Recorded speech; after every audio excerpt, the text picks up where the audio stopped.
Indiana Jones and the Great Circle is finally available to play in early access as of right now. I was given a review copy of Indiana Jones by Bethesda and Machine Games, so a huge thank you to them, Microsoft, and including Sam and Cammy that both work for Bethesda.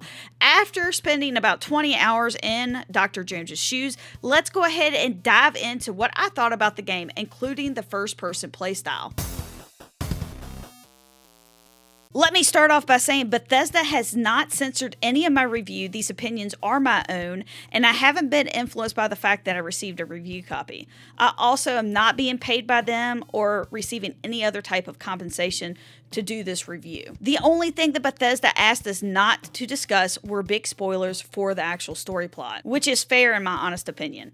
So, there won't be anything shown here that will be giving away the biggest spoilers of the actual game. All the footage shown is of my playthrough of the game on Xbox Series X, and just for reference, I do get motion sickness, so some of the features that make the game look better are turned off in this footage, like motion blur. So this game takes place in 1937, which puts us smack dab in the middle of Raiders of the Lost Ark and The Last Crusade. Now, the original trilogy of the Indiana Jones movies are considered to be fan favorites for many movie buffs, so trying to tackle this as a video game is a tough place to begin, especially considering the mixed reviews of the last two movies that were released in the 2000s. So here you have a beloved franchise that has had its IP being used and abused, in the eyes of many fans anyway, since 2008. And here comes Bethesda trying to make a video game out of it.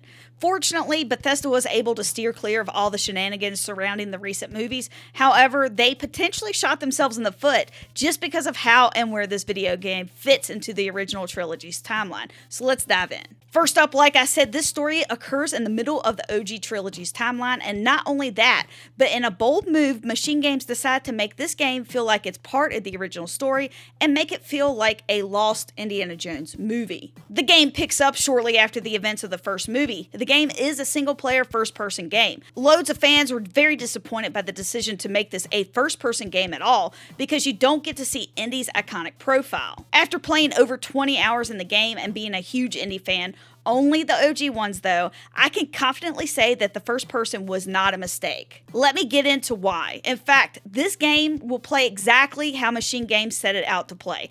It 100% feels like a lost Indiana Jones movie, perfectly capturing the look, feel, and storytelling of the original trilogy.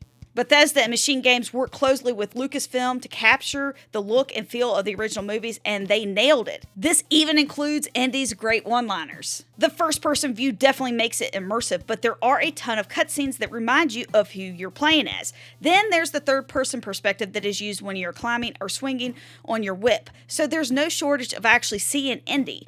The first-person view really makes you feel like you are Indiana Jones when you're fighting, shooting, or cracking that whip, which I found to be very satisfying. The other reason they were able to pull off this first-person view so well is the fact that the voice actor Troy Baker nailed Harrison Ford's actual demeanor, the way he presented his lines, the way he said it. I had no idea it wasn't Harrison Ford.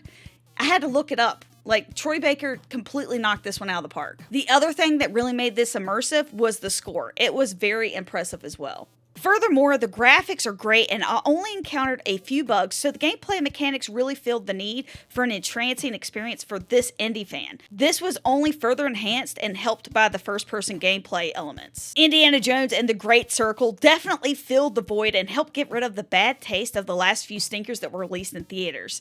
This game is definitely the redemption story arc that the franchise needed. If you were like me and played Uncharted only to be disappointed that it should have been an Indiana Jones game, I mean, literally, I was so sad about it, this is definitely a game that you wanted, or for me, needed.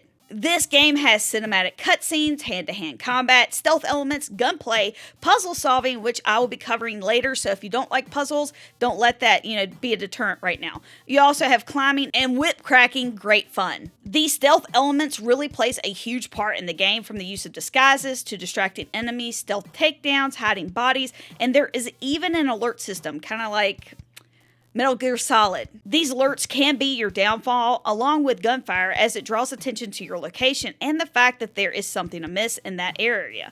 It will draw most of the enemies there into your location. When you take down enemies, you are able to pick up their weapons. However, you cannot keep them once the bullets run out. You can use the weapon as a melee weapon till it breaks, as all melee weapons degrade and break over time. There is a nice health bar in the bottom right of the screen to tell you how many hits you have left with your melee weapon before it will break. I found stealth to be the best way to play this game because as you enter a more heavily fortified enemy camp, you quickly die if you are found out. Hiding is much more difficult once the other enemies have been alerted or a weapon has been fired in your area, so it's best to take down enemies quickly before they can alert the rest of the enemies there. In most areas, there's more than one way to reach your objective, and enemy timing differs every time, so there's a lot of trial and error the first time you find yourself in a heavily guarded or restricted area. Since we're discussing stealth, let's go ahead and get into your companion, Gina. She's really here for story advancement only. Thank goodness for that, because luckily, her presence doesn't alert the guards to where you're at, as she's really bad at hiding, is a poor fighter, and as a bonus, she rarely gets in the way. But she still gets in the way sometimes. Luckily, her and the other NPCs, it's normally short-lived when they do get in the way, which is a nice bonus. Now, in these areas, you can go in guns blazing if you want, which I did occasionally because that's the way I like to play, but these harder areas, I did end up choosing stealth after several failed attempts. Being shot takes a toll on your health bar, and it doesn't regenerate, plus bandages are harder to find in some areas as you advance, and the bandages take a while to actually apply, meaning you die pretty fast. Each city is a small open world area that is just begging to be explored. Like most Bethesda games, the story can be played straight through, or you can be easily distracted by small or bigger side quests. I actually played for a bit before I realized that some of the citizens' conversations were side quests, as you aren't prompted to their needs just by walking by or standing near them. My suggestion, though, is to explore as much as possible, because the best gameplay mechanics are learned via adventure books, so you need to go exploring to find them. Once you find these books, you will need to unlock them with points that you earn from doing missions, discovering artifacts, or taking pictures of relevant landmarks or other people. By finding these books, you can learn new skills, which gives you better moves for fighting or increases your health bar or other items. In my opinion, the fist fighting gets old fast if you don't unlock these skills, because it adds so much to the fighting mechanics, like using the whip to grab the enemies. It just spices it up a bit. Speaking of taking pictures, Indy can learn things from these pictures, and they go into a journal along with your maps and other notes you find. I love the journal. Everything was easy to find right under each mission, along with the hints you get from your discoveries. Now, one thing I hadn't gotten to was if you could go back to previous areas after you left. I just kept playing and never looked back. But there are fast travel locations within the regions only. Let's get into puzzles, as this is a perfect place to start going over some of the other items in-game as well. First off, the game literally allows the player to have as much hand holding as it wants. Seriously, there are so many options, from picking highlighting of in-world objects to highlights with interactive items to how hard the fighting is or how hard the puzzles are. Puzzles can be a bit much for some players, so Machine Games address this head on. If you like harder combat, you can pick your difficulty for that, and if you hate puzzles, you can select the difficulty for those separately. None of this super hard or super easy for all areas nonsense. The best part is that these can be changed on the fly at any time from the main menu. An area too difficult, just decrease the difficulty. Another feature I really enjoyed was that if a puzzle feels difficult, but you aren't ready to admit defeat, you can take a camera picture of the puzzle and it will give you a hint. You can do this a few different times to get more hints. If you don't have highlighting turned on, because I played with that off, this may be a time that you would want to also turn that on as well before you admit defeat. Now, if you're giving up, you can go right into the menu and just change the difficulty to easy, and then it just restarts it for you. I just love that they did that, because so many people get frustrated and just want to give up on games, and this is a way for you to work around all that in many different aspects, actually. There are a ton of customization items in the game, from aim assist to the view of the game, regular or cinematic. I actually chose cinematic because I wanted it to feel more like a movie. They really thought of everything, as they wanted accessibility for any indie fan.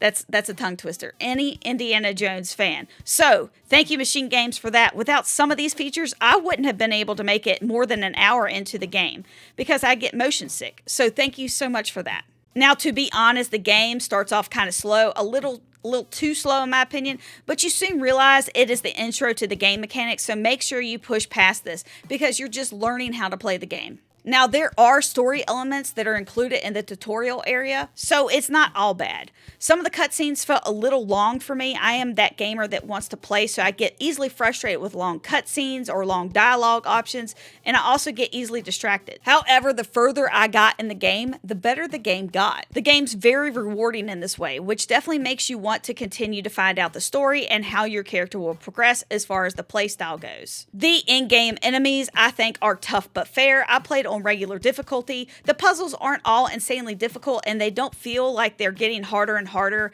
as the game goes on, which is a nice balance. You'll have a hard one and then an easier one and then a hard one and an easier one. I just really enjoyed that, as it was a nice touch and a good balance. The boss battles I have enjoyed thus far, and they added some nice choices as far as how the boss battles actually occur and how you should defeat them. There was a few things that I did not enjoy about the game. One of those being anytime you had to scale a root or a vine, I did not enjoy this at all. The roots and vines were not very easily emphasized, and sometimes I couldn't latch on to them, which made me look for an alternative route, which ultimately didn't work and then just made me more and more frustrated. So if you think you might be able to latch onto something and climb it, you probably should continue to try to do so. Also, some of the items you need to use your whip on to like pull or attach to, it was kind of hard to locate, and or they required a very specific angle to trigger for you to be able to see that you needed to use them. Another issue was a couple of the puzzles were made more difficult because of poor gameplay mechanics. In one of the puzzles, I dropped a piece I didn't need, and it fell through the world and didn't reappear, causing me to need to start over again. Another puzzle required you to select pictures. The pictures were placed close together, and I would have to move all over the place, including not even looking at the pictures, in order to select them.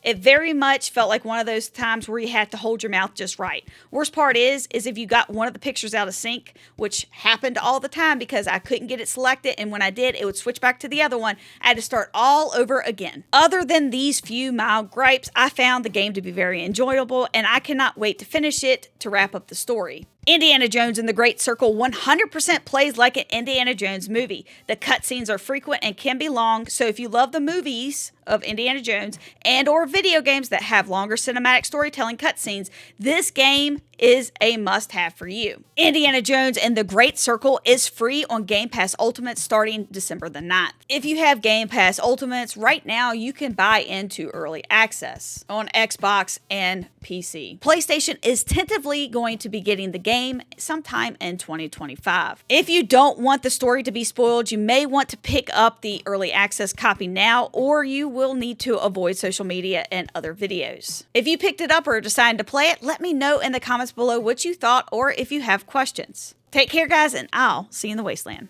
Huge shout out to all my channel members, the Deathclaws. Thank you guys for being so awesome and having my back. Happy holidays, guys, and I'll see you guys in the wasteland.